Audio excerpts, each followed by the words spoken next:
Hello and welcome to pmclounge.com. In this video, we are looking into the 7 types of reports or documents that every project manager must have. Every project manager needs them. Now, if you're studying for your PMP exam or if you're just getting started into the world of project management and learning the concepts of the PMBOK guide, whatever that PMI says about project management, you will realize that there are tons of documents that are prepared throughout the life of the project. As a project manager, it is an important question to ask, what are the key documents that I should have at all times so that I can track the status of my project, so that I can track the health of my project. So these are the 7 reports that every project manager needs. Let's get into it. All right, so let's start things off with status report. Now, if you're a project manager, at least once in your life, you would have created a status report. Please don't say no. So where is the project currently? That is exactly the question that the status report answers. It is a detailed document and it is also a static document. And what do I mean by that is, if you're generating a status report for today, you are not likely to present it a week later, because the document generated, the status report, is going to give you a snapshot of the project for today, not for next week. So that is why it is a static document. Every time you need to present a status report, it is best to generate it then and there and to have it as current as possible. Number 2 is progress report. So what has been accomplished so far? So let's say you have kicked off your project. It has been a month. Where is your project today since the kickoff? What has been accomplished so far since kickoff? If the design is complete and you're 2 months after the last date when the design was complete, where is your project today? What has been the progress that is made in the last 2 months?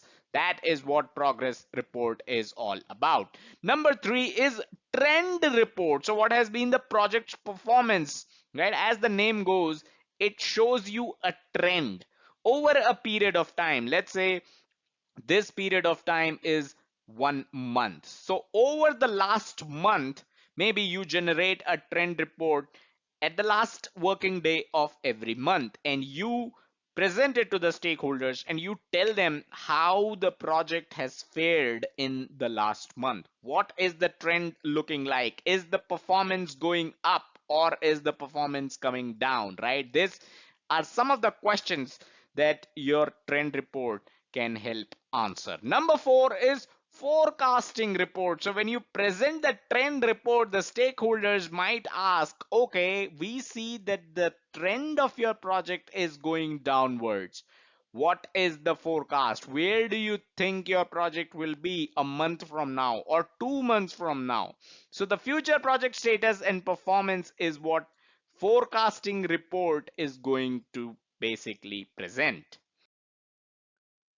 Number 5 is variance report. Now let's take a generic example here. Let's say your project baseline, the baseline end date for coding is 5 months after design, and you have planned the project in a way that every month for the next 5 months your project is going to complete 20% coding.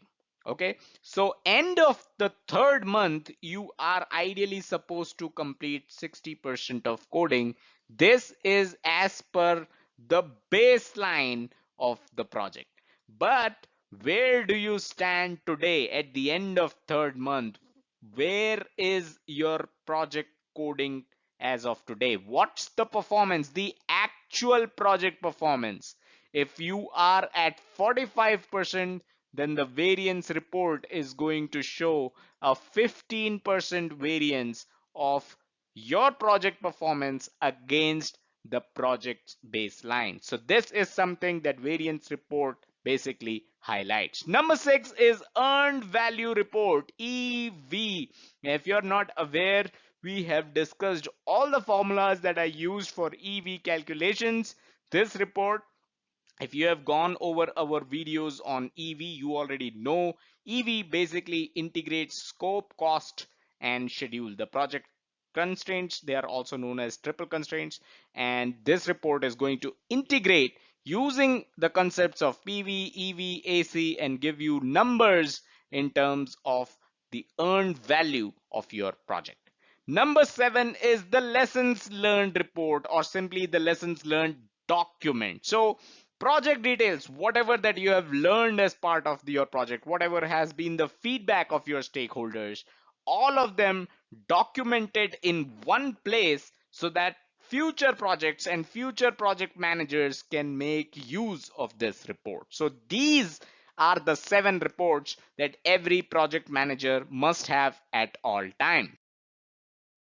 Before I close the video, let me quickly remind you, if you're looking for PMP preparation books recommendations, head over to pmclounge.com/resources. That is where we have listed all our favorite resources for your PMP exam. So that is all that I had in this video. Hope you liked it. Hope you got value out of it. Smash that like button if you did. It keeps us motivated. Subscribe to the channel and hit the bell icon to stay notified whenever we upload new content.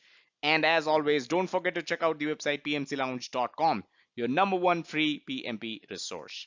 Thank you.